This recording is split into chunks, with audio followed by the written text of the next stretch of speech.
Hey guys, this is Christian, and today we got the Kia Optima. Actually not the Optima, this is actually the Kia K5, so it's actually the same name as what they have in South Korea. So the Kia K5 2022, the GT-Line front wheel drive. There's a couple other models above this and below this, but this is more towards the top.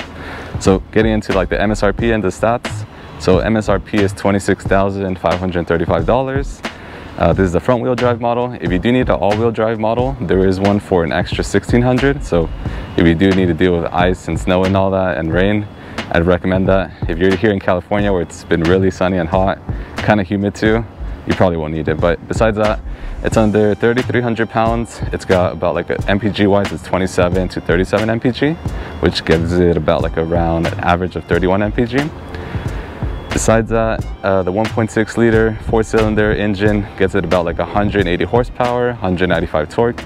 If you do need a little more oomph than that, there is a 290 horsepower, 311 torque option at the top, basically the GT model. This is the GT line. And that gets it to a speedy 5.2 over this one at 7.0 seconds to 0 to 60. So starting from the exterior, so we have it here in the nice Glacier Pearl White. And I will say there is a nice run up, the nice Wolf Gray. Kind of interesting how Kia kind of comes up with these names. In Glacier they had like a Glacier Expedition, and I guess that's how they came up with the Wolf Gray color and the Glacier Pearl White. But yeah, nice color white. This is actually the GT line, so you will get the black mirror caps on this, and you will notice a couple other styling differences.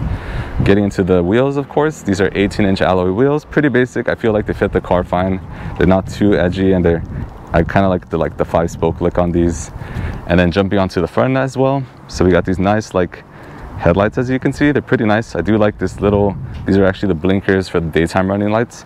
Kind of looks like an electric bolt, kind of reminds me of like Pikachu, I guess, but I do like them. I think it gives the car like a more of a sporty look, even though it's just like a mid-sized sedan.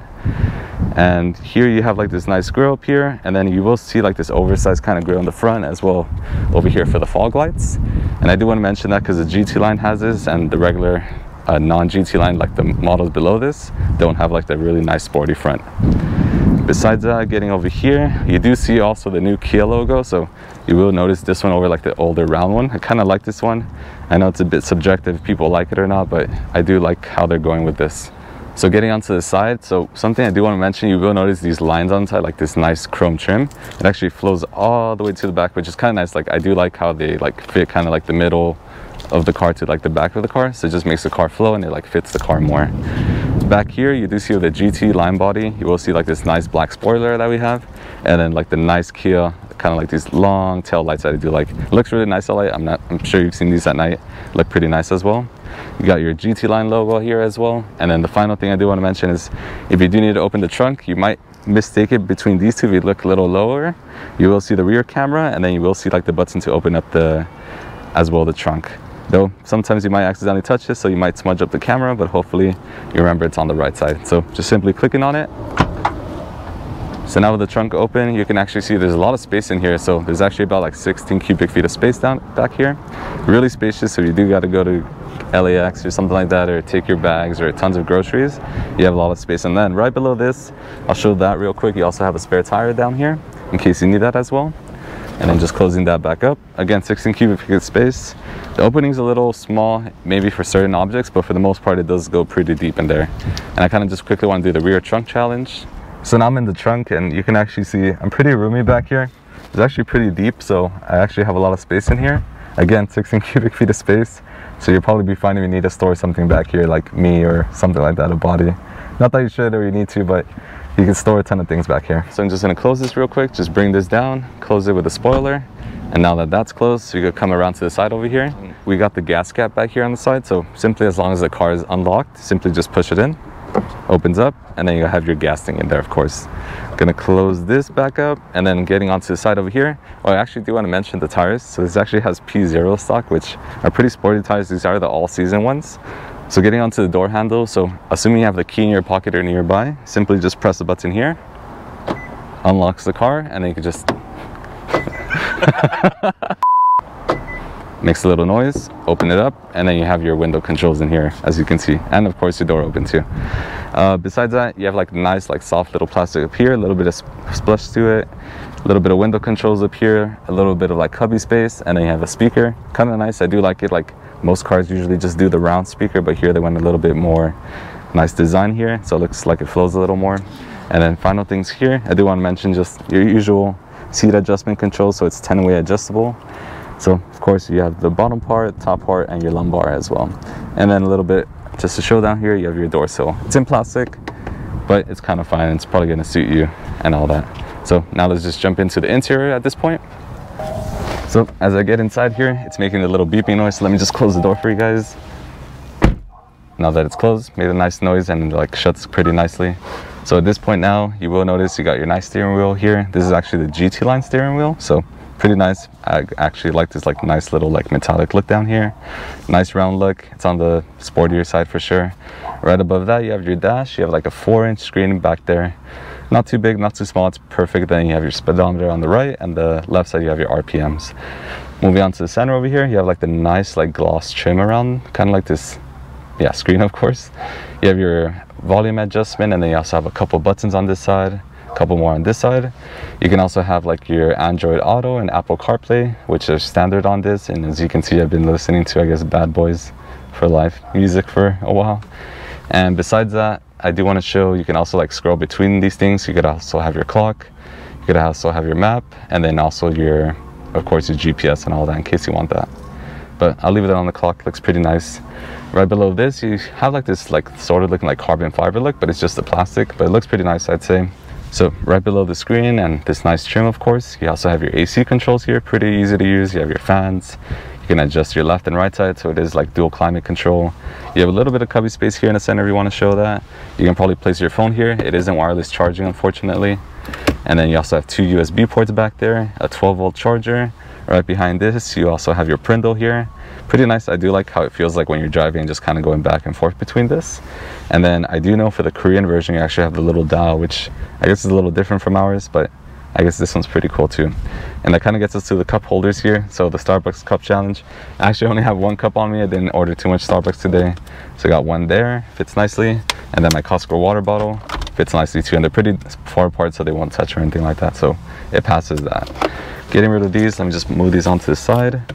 Right behind this, you also have your driver's mode. So similar, if you remember to the Corvette video, the way you just change this, you just kind of just go from left to right. And then on the screen, we'll show later how that works. Right behind this, you also have your, it's kind of weird, you don't know what this is exactly until you like grab your phone and actually just like slide it in there.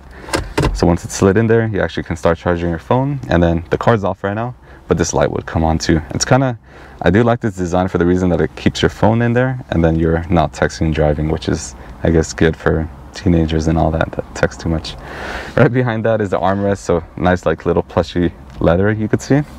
Open this up, you have a little bit of space here. It is a little dirty, I will show it though, but I just do want to show that there is some space. There's no ports in here, but pretty nice, and in case you want to store anything in there. So closing this back up, I do want to show there is also on your seat here, you also see the little GT-Line, which looks pretty nice on the seats. It's on both of them. And then this is like the cloth with the Syntex black, basically like leather looking, as you can see here. There is also a red option. I do like the red a lot, but this black one's more than fine and everything. So right, jumping onto the rear back here, so the seat's already in my driver's side position. As you can see, my knee room is actually pretty nice, like even me comfortably sitting here. I have quite a lot of space, as you can see. And in case you want to store a little bit, maybe some books or something like that, maybe your hat like I do, you can just put in the little bags here, and it's on both sides. And then here on the center, you would probably expect like an AC vent here. Maybe it was planned, but I guess they removed it. But I guess you don't get any AC vents back here. I wish it was there, but it's a small thing. Right below that, if you can see, there is actually 2 USB-C, or not USB-C, but regular USB chargers, and then it's quite fine. And I do want to mention this center is actually pretty comfy for the reason that some cars actually have like pretty stiff like center seats, so pretty nice. Final thing is just the armrest down here, so you just pull this down. Got 2 more cup holders for 2 more cups of Starbucks if you want. And pretty nice. And if you do want to bring down these seats, it's a 60/40 fold down. So before we start the drive, quickly want to mention the wireless charger. I actually figured it out a little bit. So pointing down here a little bit. So right now you can see it actually is charging. As I mentioned, the orange light is on. So I'll pull out my friend's phone real quick, put it over here, and you do see the little pull tab there. So what it actually means, in case your phone doesn't actually fit between these little dimensions, you can actually put your fingers in here. Don't worry, I'm not gonna get electrocuted. You pull this, and this is basically what just like holds your phone in a sense, but in case your phone's too big, maybe you have a bulky case or all that, you can still put your wireless phone here. I'll actually grab my friend's phone, put it here, and then it'll start charging real soon. So yeah, now we know it's charging. So getting into the drive, as you can see here, so pretty comfortable, pretty easy to use. Someone's on their skateboard. Sorry, I was getting distracted. Yeah, we'll ignore that, but going back to the review, steering's pretty nice. It's actually a little bit slow, but it's quite fine. The center screen here, the touchscreen's pretty nice. As you can see, I kind of like how this looks on the radio. I have it on 105.9. If you guys are from California, SoCal area, you probably know the station. Big boy. GTA 5 as well, mentioned that. But besides that, yeah, getting back to the review, visibility is really nice. I actually like how you can actually see really easily out of the windshield. Actually, I think I'm sitting a bit low, but I can actually see pretty high up, just in case maybe I want to see up for whatever reason. A-pillar is pretty nice. I say like the feeling inside here is pretty nice too, for the reason that... Is that your phone? Yeah. Hello? Man, your A-pillar in this car is not too big, B-pillar is fine, your blind spot's pretty easy to see as well, and then in case you need to check your blind spot, you also have a blind spot monitor, as you can see on the little mirror cap there. There's a lot of safety systems in this car. There's actually way too many to mention. I know there's like the front collision avoidance where it will actually notify you, or it will also stop for you as well. It also has like rear, like checking as you're like backing out. It'll tell you if there's like something behind you as well, or also like inform you in case the passengers are getting out and there's a car coming up around the side. So this car actually has a ton of safety features. I know it has lane keep assist. It will also do like the smart like lane keeping, where it will actually turn the wheel a little bit for you as well. So there's tons of safety features. The seats in this car are pretty comfortable. I'd say if you need to go for a long ride, short drive, going to Vegas from LA or something, you'd probably be fine. They're pretty comfy, pretty spacious too. I'd say I like how it feels like very open as well. And then I do like how like this infotainment's a bit driver focused, in the sense it's a bit like facing me. It's a little bit more angled towards me, so a little bit more easy for me to control and all that, but still easy for the passenger to control as well too. So I'll do a quick launch for you guys. So simply want to just show that real quick in sport mode.